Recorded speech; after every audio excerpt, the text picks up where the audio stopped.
প্ৰকৃতিকৰ্মী সংগঠন সেউজ মানিকপুৰৰ প্ৰশংসনীয় পদক্ষেপ।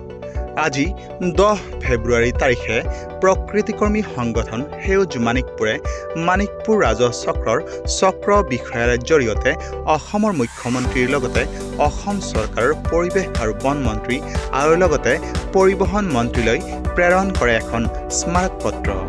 উল্লেখযোগ্য যে 117 নং ৰাষ্ট্ৰীয় ঘাইপথৰ ভৈৰৱ পাহাৰ আৰু নাককাটি পাহাৰৰ সংযোগস্থল নিগমখলাত যি 4-সৰীয়া ঘাইপথ নিৰ্মাণৰ কাম চলিছে তাৰ জীৱ-জন্তুসমূহ সুৰক্ষা দিয়াৰ বাবে ৰাষ্ট্ৰীয় ঘাইপথৰ ওপৰেৰে সুৰংগ পথ অৰ্থাৎ এলিভেটেড কৰিডৰ নিৰ্মাণৰ বাবে আবেদন জনাই সংগঠনটোৱে আজি প্ৰেৰণ কৰে এই স্মাৰক পত্ৰ। উল্লেখনীয় যে ইতিমধ্যেই সংগঠনটোৱে যোৱা 6 ফেব্ৰুৱাৰী তাৰিখে বঙাইগাঁও জিলাৰ জিলা আয়ুক্তৰ জৰিয়তে মুখ্য প্ৰধান বন সংৰক্ষণাধিকাৰী আৰু লগতে বঙাইগাঁও জিলাৰ আই ভেলী সংমণ্ডলৰ ডিভিজনেল ফৰেষ্ট অফিচাৰলৈ উক্ত আবেদন জনাই প্ৰেৰণ কৰিছিলে স্মাৰক পত্ৰ।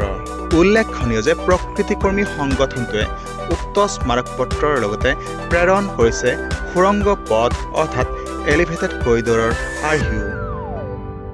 117 নং নেশ্যনেল হাইৱে যি বনাই আছে যোৱা বছৰ 12টা সোণালী বন্দৰ এক্সিডেণ্ট হৈ মৰিছে আৰু আমি দেখিছোঁ যে এইবাৰ যিটো আৰু বনাই আছে আপোনাৰ শালমৰাৰ পৰা ধুবুৰীলৈকে তাত আপোনাৰ ভৈৰৱচূড়া আৰু নাককাটিৰ সংযোগী যিটো ৰাস্তা পথ সেই তাত যাতে আপোনাৰ অতি কমেও 50 মিটাৰৰ এটা সুৰংগ দিয়ে, কাৰণ এইফালে থাকিলে আপোনাৰ নাককাটি আৰু এটা চাইড থাকিলে ভৈৰৱচূড়া বা ভৈৰৱ পাহাৰ। তাত যদি এতিয়া কালভাৰটো নিদিয়াকৈ যদি নেশ্যনেল হাইৱে 4-লেনযুক্ত হাইৱেটো যদি বনাই থাকে তেতিয়াহ'লে তাত বিভিন্ন জীৱ জন্তু মৰিব। আমি দেখিছোঁ তাত বনৰৌ আছে নাককাটি আৰু ভৈৰৱচূড়াত, তাত আপোনাৰ কিং কোব্ৰা আছে, তাত আপোনাৰ শহাপহু আছে, তাত আপোনাৰ লতা মেকুৰী বাঁহ আছে, সোণালী বান্দৰ আছে। যদি এতিয়াই আমি চিন্তা নকৰোঁ 4-লেন বনোৱা আৰম্ভ কৰাৰ আগতেই যদি ভৈৰৱচূড়া আৰু নাককাটি সংযোগী ৰাস্তাত যদি ভিতৰে এটা সুৰংগ দিয়া নহয় তেতিয়াহ'লে ডেইলি তাত জীৱ জন্তু মৰিব 4-লেন বনোৱাৰ সময়ত। কাৰণ যেতিয়া 4-লেন বনাব তেতিয়া ডাঙৰ কৰোঁতে পাহাৰখন কাটিব, কাটাৰ লগে লগে তাত আপোনাৰ বহুত গাড়ী গুচি যাব আৰু তাত বহুত জীৱ জন্তু মৰিব।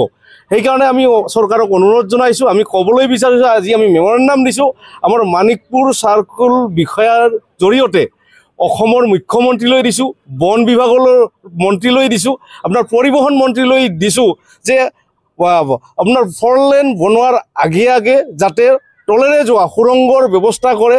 সুৰংগৰে যেতিয়া গাড়ীবিলাক গুচি যাব ওপৰেৰে ধুনীয়াকৈ এটা ৰাস্তা পাব, নাককাটি আৰু আপোনাৰ ভৈৰৱচূড়া বা ভৈৰৱ পাহাৰৰ সংযোগ সিহঁতে এটা স্পেচ পাব ঘূৰিবৰ। গতিকে সেইকাৰণে আমি মেমৰেণ্ডামটো দিছোঁ আৰু আমি আকৌ এবাৰ কৈছোঁ যাতে 4-লেনটো হোৱাৰ আগতেই এই ব্যৱস্থাটো কৰি দিয়ে সুৰংগটোৰ।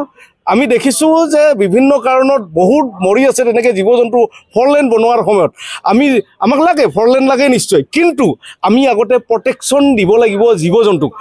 আপোনাৰ বঙাইগাঁৱত কেইখনমান মাত্ৰ পাহাৰ আছে আৰু কিছু জীৱ জন্তু আছে, ইমান ধুনীয়া প্ৰকৃতিৰে ভৰপূৰ বঙাইগাঁওখন।